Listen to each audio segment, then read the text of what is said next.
You ever contemplated what it takes to get a company from, say, $0 to $1 million?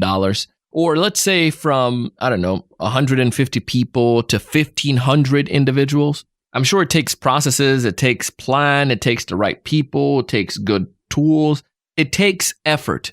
Now I have a guest today coming on the show. This is a rerun. We are playing this. We played this episode back in 2017, and he shared with us how he was able to take part in HubSpot's growth from 150 individuals to 1,500 people.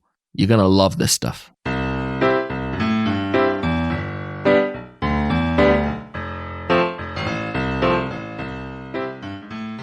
This episode today is brought to you in part by TSE Certified Sales Training Program.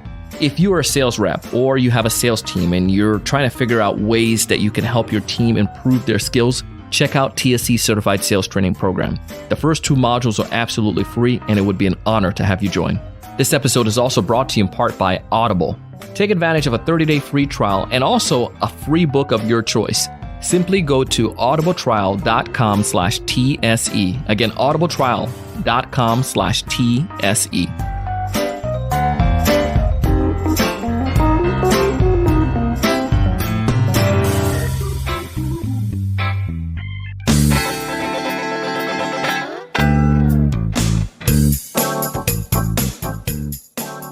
Hey, everyone. Welcome to another great episode of the Sales Evangelist Podcast. I'm your host, Donald Kelly, the Sales Evangelist, and I'm so excited for another great episode. I'm so excited to be here with you today. And as I mentioned in the teaser, we're doing a rerun with this episode. Now, at the time, Sam Mallikarjunan was working with HubSpot. Now he is at Flock, and you can find all the details in the show notes. Currently, he is a Chief Revenue Officer and doing some amazing things there. But going back to this past episode, Sam came on a show and he shared what HubSpot did to get from 150 to 1,500 individuals on the team. The process that they took, I feel, can definitely help you as a sales rep, but also can help entrepreneurs in their efforts to see significant growth.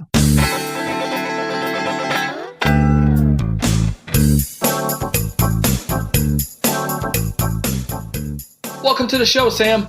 Hey, thanks for having me, Donald. I'm looking forward to it. Dude, I'm excited to have you. I know you're going to give us tons of value today. You're going to give us some great insights as we talk about the idea of scaling. Whether you're a sales rep, a sales leader, or a sales manager, or business owner, you can gain a lot from this episode today because you've seen some of the benefits and how to take organization from 150 to 1,500. So I'm looking forward to capitalize on that and to pique some of our audience interest with your insights. That's so cool, man. Yeah, I've sold for lots of different kinds of companies. The 5-person sort of startup up to the 150-person, when I started at HubSpot, up to like the large, Fortune 500 sort of thing. So I've seen the sales story at a couple of different stages, and it does change. It changes how you lead. It changes how you sell. It changes how you run the team. Well, awesome, man. Well, let's just dive into it. Well, the first thing, besides that, actually, tell us a little bit more about you and what are some of the things you do right now? Yeah, so I'm a fellow at HubSpot, which is a sales and marketing growth stack company based out of Boston. We're a SaaS company, so I know a lot of your folks do software sales. And we're the same thing where we're selling a recurring revenue subscription, mostly to mid-sized businesses with between like 50 and 500 employees. It's kind of our sweet spot. I've been there about 6.5 years, almost 7 years. When I started, we were about 150 people. Now we're actually more than 1,500. We're almost 2,000 people. We've got offices, I think, in 7 different countries. It's been a crazy ride. And meanwhile, I also teach digital marketing at the Harvard University Division of Continuing Education. So when do you find time to breathe? There's a catchphrase that I love that's who chases 2 rabbits catches neither. Yeah. Right. So the core to everything is focusing. I actually have spent this entire last year focusing on teaching, speaking, and research with HubSpot. And I took a step back from HubSpot Labs where I had been running inbound.org and a lot of those teams or the e-commerce sales team and stuff like that. So do one thing at a time, do it really well, and then move on. This year has been podcast interviews and speaking events and sort of spreading the message because our greatest impediment to growth right now, frankly, is not like somebody building a better software or selling the same software cheaper. It's the fact that most people in the world still do old school, terrible marketing and sales. Yeah. And so that's sort of been my challenge for the last year and probably for next year is how do we just get more people bought into the idea of the consultative sales process, customer retention and lifetime value, and smart sales and marketing alignment, those sorts of things. So, okay, it makes sense. And we definitely are big fans of HubSpots over here. You guys have some great content. And this was why I think you will be even more so effective to our audience, and your message will be so much more poignant. So let's talk about it. What does it take to get an organization? So let's talk about some of the mistakes first off that you've seen organization made or that you guys made going from 150 to 1,500. Can you give us some of those things straight from the top? Yeah. So there's this weird pivot when you're a startup or when you're growing between like, we just need to take anybody's money at all who will give us their money, who, and that's sort of if you ever take finance courses in the US, eventually you'll come across the phrase, cash flow is more important than your mother. And, there's definitely that stage of the life cycle. But then there's the pivot to you're losing cash faster than you're able to acquire new cash. So the core pivot being, you and I could go launch a startup right now and we're good at sales and we could sell more of the thing faster than customers could cancel for a while. Yeah. But eventually you're going to run into a point where if you're not good at that customer retention bit, the economics of the model are going to break down entirely. And some of that is the product itself, and some of that is the services team and the customer success team. But a lot of that, it all starts with the sales org. Like, are we bringing in good revenue? And a lot of that comes down to, is the sales rep taking the time to ensure that we're bringing in good revenue? When I first started at HubSpot, we had somebody who called in and she was all confused because she couldn't access her email anymore. She had canceled her internet provider and she had purchased HubSpot, and the rep hadn't bothered to ask enough questions about why she had purchased HubSpot. But it's because we are an email tool. You can send emails using HubSpot. And she thought that meant that we were now her email, that she didn't need AOL or whatever she had at the time anymore. And that costs us money, right? Because we have to service that. We have all the onboarding costs and everything else, the customer support costs, in addition to the sort of cost of goods sold. Now, that wasn't because the rep was like a bad person. I know the rep. He just didn't take the time to make sure that the customer was going to be successful. So after that, we implemented, Clawbacks, which you guys are probably familiar with, where if the customer cancels after a certain period of time, the rep actually will lose their commission. So they're heavily incentivized to make sure that the person they're bringing on is going to be healthy revenue that's not going to cost the company money. Because I don't think we publicly disclose the number, but we're a recurring revenue model. So we lose money to acquire a customer. We don't break even for some number of months. So if the customer cancels before that period, the business has lost money. So managing that, like, cash flow is more important than your mother, and we're a model designed to lose cash to acquire a customer. And so if the customer is not good, we're screwed. That was like a real tension during that inflection point of 150 people to 1,500 people. I think that's interesting because I worked for organizations too, where it was really like those, just like the wild, wild west, you do whatever you can you say whatever you can too. And it was not beneficial in the long run because you saw people. It was when I did door-to-door security sales, and you saw people who would just, they could tell you that they would say stuff as crazy as that there's aliens. I'm just trying to think of something outrageous. They just said whatever, and people would buy. But then when it came to it, when you install the alarm system, it's like, oh, wasn't that, and they cancel in like a couple of weeks. That's not good. And like you said, for our organization or for any organization, and they had to put measures in place early on because of things like that. And obviously in your case, it wasn't ethical situations. It was just that you wanted to get quality in, right? Quality in, quality out. Yeah. So, this is the core principle I think that lots of companies have missed, which is that you can't spend money to get customers unless you're good at keeping them, right? So if you're selling iPad covers and it's cheap and it's low cost and they're only going to buy from you once, you can hardly pay like an enterprise sales rep to fly out there and do the deal over a steak dinner. But if you're really good at keeping the customers, it's not necessarily how much they pay you in the first transaction. It's what's the lifetime value. If you're really good at keeping those customers, then you can pay your sales reps really, really well. You can give them lots of collateral to help them close the deals. You can spend lots of money on marketing to tee them up for a good conversation. And you can spend lots of money on training and, have sales reps who aren't just doing 80 dials a day, smile and dial sort of stuff. And by the way, I don't want the listeners to think I'm on too high of a horse here. Have you ever been in a mall, Donald, and had somebody like harass you about trying to buy a cell phone? Yep. I used to train those people. That's my confession, which I'm willing to say because this is an audio interview, so nobody can like beat me up on my way out of the office. Fair enough.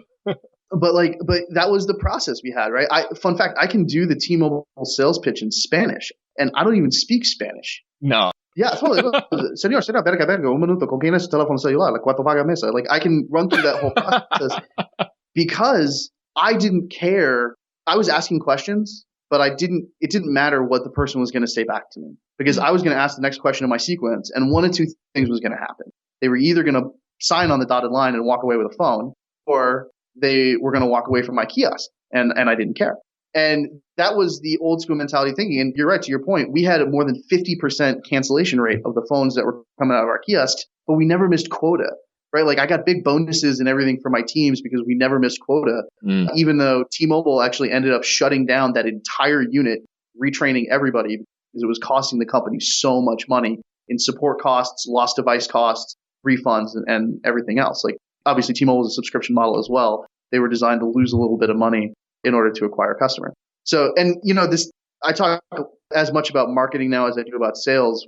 We've taken this same mentality of it's all about me and I'm going to say the next thing regardless of what you say. And we've applied it to marketing, right? So you look at marketing automation, drip marketing, email marketing. What do? We buy a list of email addresses and we beat them in the face 3 times a week with a coupon, regardless of what they tell us or what matters to them. And we've taken what I was doing at that T-Mobile kiosk in the mall, and we've just scaled it up so that you can do it 100,000 times a month.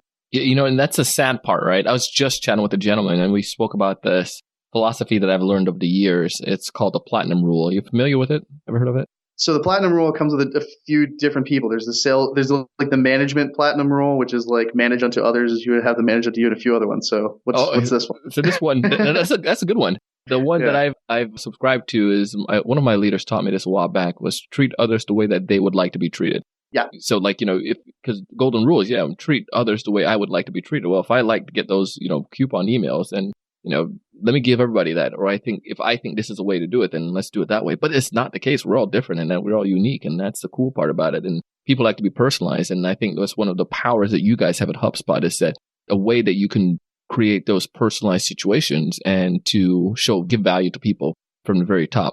And you're right that it is about customizing like what the process is and building that trust. Obviously everybody who's listening to this knows that trust is core to the sales org, but all of that comes from taking the time to ask these questions and understand who you're selling to. Netflix has no sales reps, but it's one of my favorite business models. I've rated over 800 movies on Netflix. Yeah. Serious? Dang, dude. Like most of us would kill to have a customer fill out an 800 question survey, right? But like the reason I do it is because I know that every time I give Netflix information, they're going to use that information to make my experience better. Yeah. Right? Like they're not just going to say like, Sam, you should watch sci-fi. And any idiot who follows me on Twitter for like 35 seconds knows that I like sci-fi. They're going to give me very specific, like, you should watch like gritty war-based sci-fi set on an alien planet at night.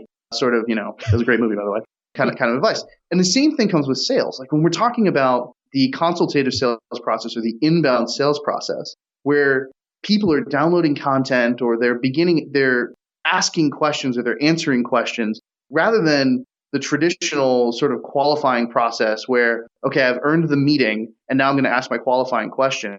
It's the weirdest thing where the prospects will volunteer this information because they know that you're going to use that information to help them make a better decision. Yeah.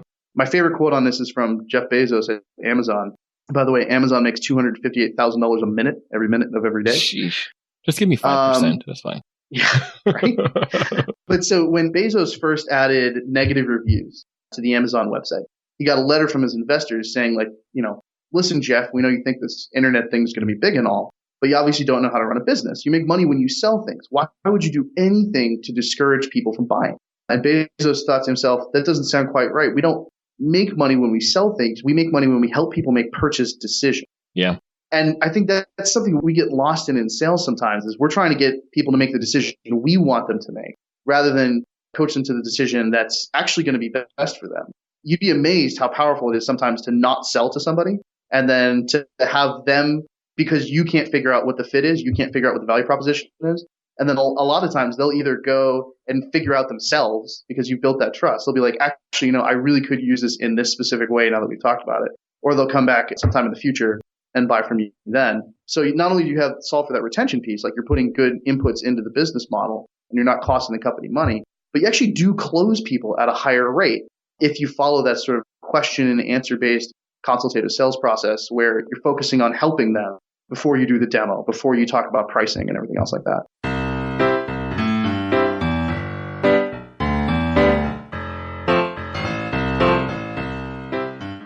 Hey, we're going to take a quick break, but when we get back, Sam and I are going to pick up where we left off and continue to share with you some ideas that can help you in your own effort as a sales rep, but also if you're an entrepreneur, teach you how you can scale your organization just like HubSpot did.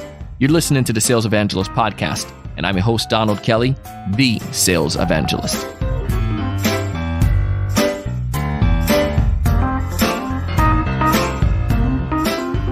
In my beginning efforts as a sales rep, man, it was tough. I was begging for money. I didn't know what I was doing, and I had a really difficult time.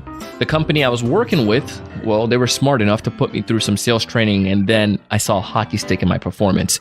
One of the cool things was each week we went to this group training program, and I was able to fortify my skills and improve, and next thing you know, I started to really do well. I figured whenever I have my own opportunity, I'll educate sales reps like that. So we created TSE Certified Sales Training Program. It's to help sellers of all levels. If you are trying to figure out what are the best strategies to find prospects, the first section will teach you that. If you know what to do to find the prospects, but you're having a difficult time crafting the right questions or getting them to say yes to your demonstration, well, we have a section devoted just to educate you on building value. Or even if you have an amazing way of finding the problem, but you're just not delivering it right, or perhaps you're just not getting them to say yes often enough, we have a section devoted just for closing. If you want to test it out for yourself, you can take advantage of the first 2 modules absolutely free. Go to thesalesevangelist.com/free course. Again, thesalesevangelist.com/free course. It would be an honor to have you and your team join. This episode is also brought to you in part by Audible. One of the cool things is that I dissect and devote my time to educating myself as a sales leader, as a business owner, and also as an individual. My wife and I are expecting our first little guy later this year, and one of our friends recommended Babywise. So I'm listening to that book. It's an amazing book, by the way. Besides talking about sales, I also love talking about space. So if there's anything I can learn about space, hey, I'll check that out. So there's a book I'm listening to as well called Beyond Earth. And of course, there are the sales education books. I have plenty of those in my arsenal.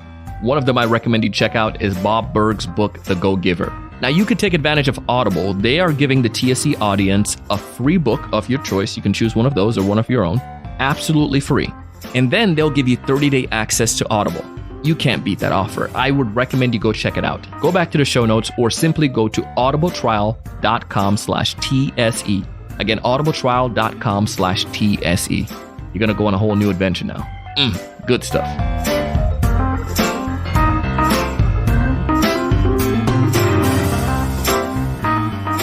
Hey, we're back. We're going to pick up where we left off and continue to share with you some of these ideas that HubSpot incorporated that can help you and your team to scale your organization.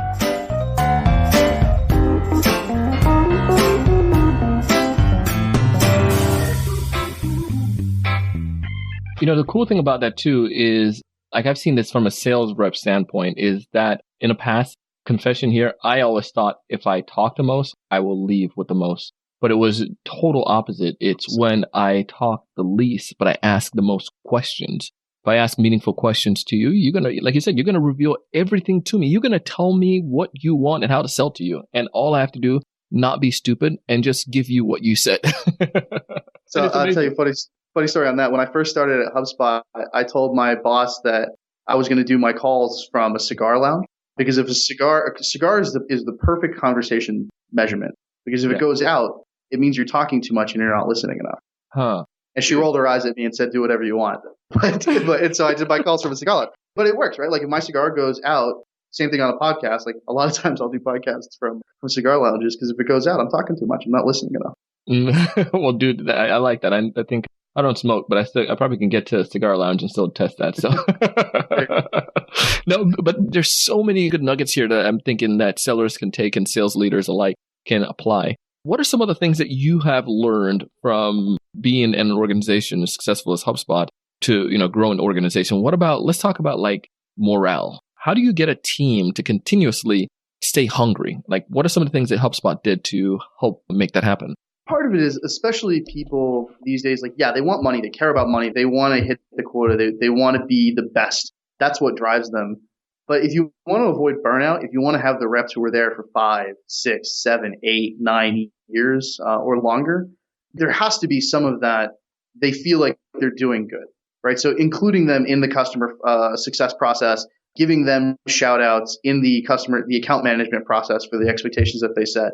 When you have a rep who set an account, and this is, HubSpot may be unique here, but the rep sells the account, and then 2 years later, the account management team does a case study with the customer, and the customer is like, thanks to this, like I was able to put my daughter through college. Like this really like changed the way that I run my business and everything else like that. And making sure that you're involving the sales rep in that does give them a sense of meaning.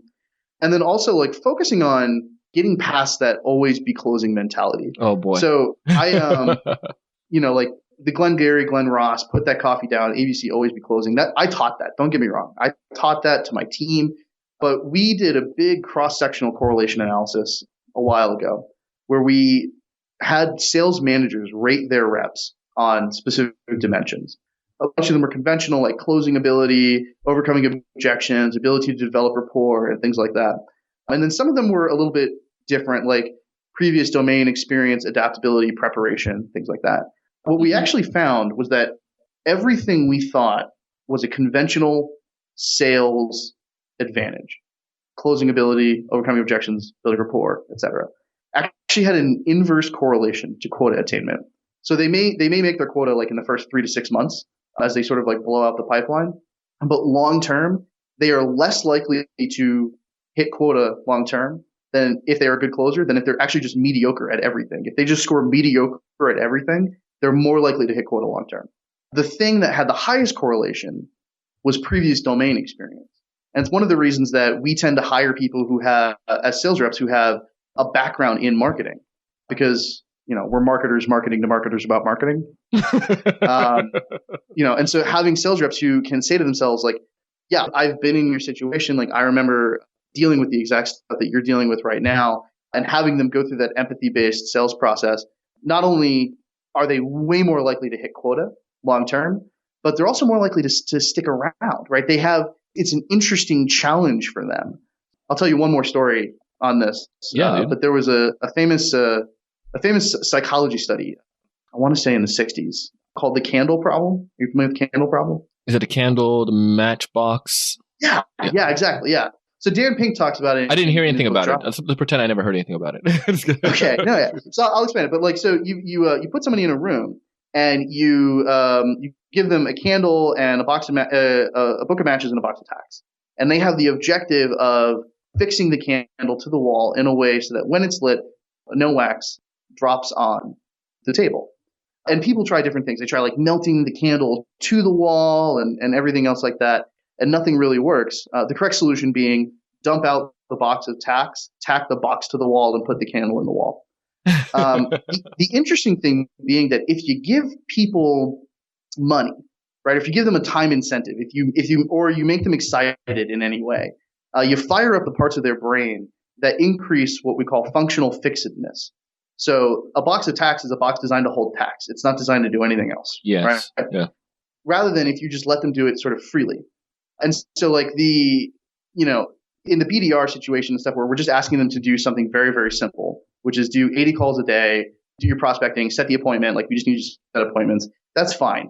Like if you need somebody to turn a wheel, the best way to get them to turn that wheel is to give them $1 for every revolution they make. But if you need anybody to do anything more complicated, like actually sell a product, like help somebody make a purchase decision that may not be clear and linear and black and white, and they may have different challenges, they may need to use it in a different way, backing off a little bit with the, running around the floor, high-fiving everybody, you got to greet to eat. In my case at T-Mobile, it was putting up pictures of the cars and stuff that we were going to buy with our big commission checks. All that stuff actually made it less likely that we were going to be able to see the problem from the customer's perspective and see the different ways that they were going to be able to use our software. So this concept of long-term quota attainment and morale are actually related. Right? Like you can create a burnout culture of sales where it's greet to eat, smile and dial, sort of sales process. And if all you need is the BDR, cold calling, make $80 a day sort of thing, that's fine. But if you need your reps to do anything more complex, first, they're going to burn out, they're going to quit, and they're also not going to hit quota long term. So that was really an eye opener for me when I came to HubSpot, was that different sort of approach to who we hire for sales, how we manage them, and how we give them. I mean, they still get quota, don't get me wrong, but it's not as much of the like excitement, fear driven, very short cycle, like daily quota or weekly quota that we had, that some other organizations have. Yeah, dude, there are a couple things that you just hit on over this call that just resonated with me. I think first off, I understand you definitely have to keep your key indicators and your KPIs and so forth, and I agree with that. There's another part to me that just made me realize one of my KPIs in depending on my sales process. What if it was like to have 90% client success stories? Get some really cool success stories like that. I mean, I just think that'd be really awesome because it gives that sense of fulfillment. So that's first off. The other thing that I thought that that just kind of jumped out to me was people usually have that more of an incentive. Like people can help motivate themselves with proper stuff as opposed or give value first, and results will come, and that can help motivate people more than anything else. So I don't know, maybe they're two in the same, but that's one thing that I feel that I definitely got from this episode that resonated with me. If there's one major advice you felt that you'd like to leave folks with, what's that one piece of advice?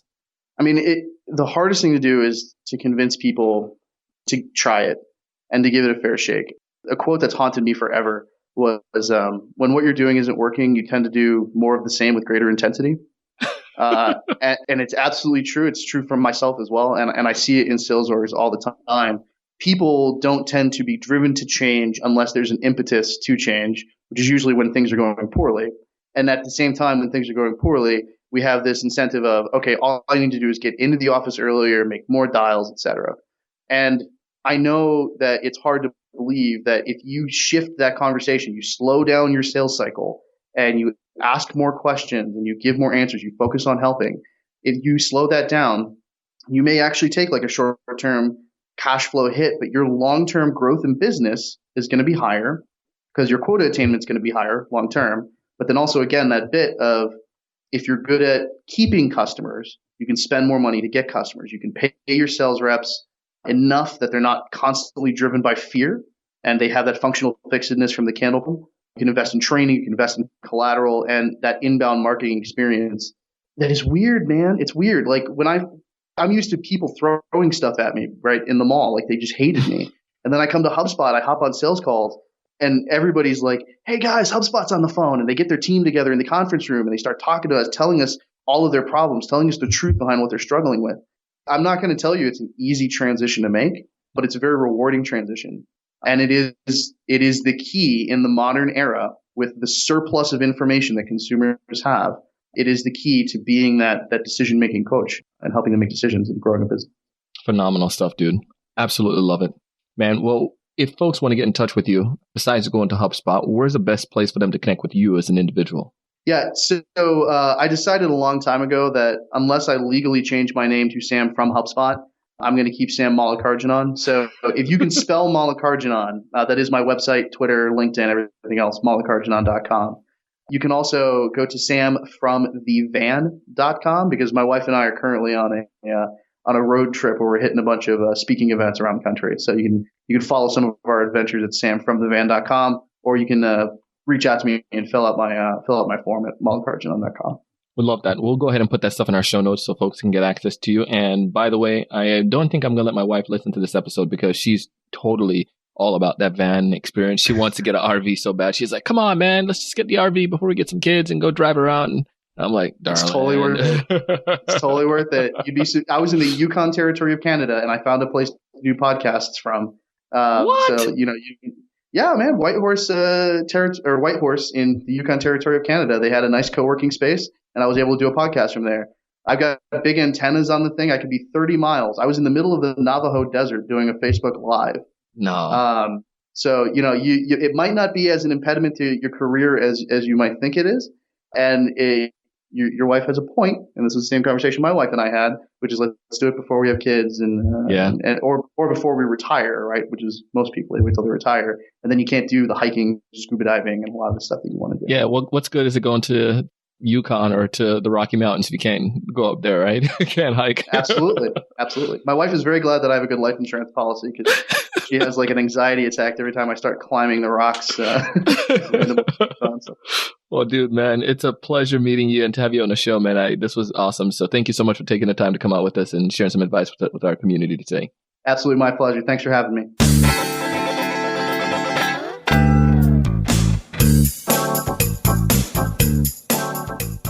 Man, I told you Sam was going to come and deliver. He gave us some great insights, some great ideas that you can take and apply right now in your sales efforts. Not only to grow an organization, but seriously to grow your pipeline. Think about it. You may not necessarily want to get, hundreds and thousands of people working in your pipeline, but you may want to get maybe a couple hundred more deals or maybe even 50 more really good opportunities. Scaling a team and also scaling a pipeline has a lot in common, and I want you guys to be able to really dig down, take some of these insights and apply them. Connect with Sam. He's also on LinkedIn. I have a link back in the show notes where you can find that. Dude is just, again, full of resources, full of great insights and value. Again, you can find a link back in the show notes, or if you're listening on Apple Podcasts, go ahead, swipe up on the cover art, and you can see the details there. The episode number is episode 1136, thesalesevangelist.com/the word episode number 1136. I share this with you because I want to help. I want you to find more ideal customers. I want you to have better conversation, build stronger value. I want you to close more deals. But most importantly, I want to challenge you each and every single day to go out and do big things.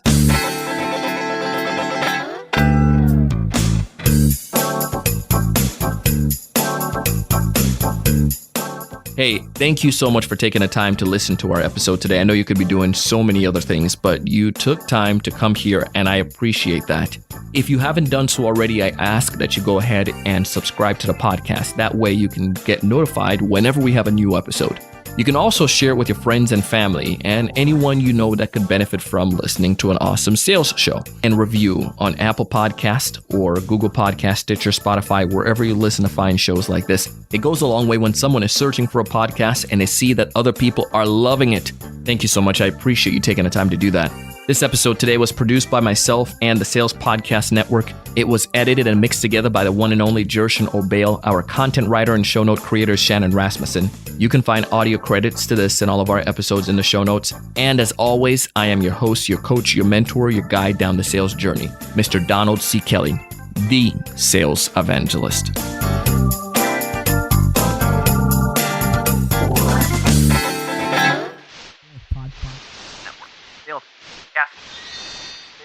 Sales Podcast Network.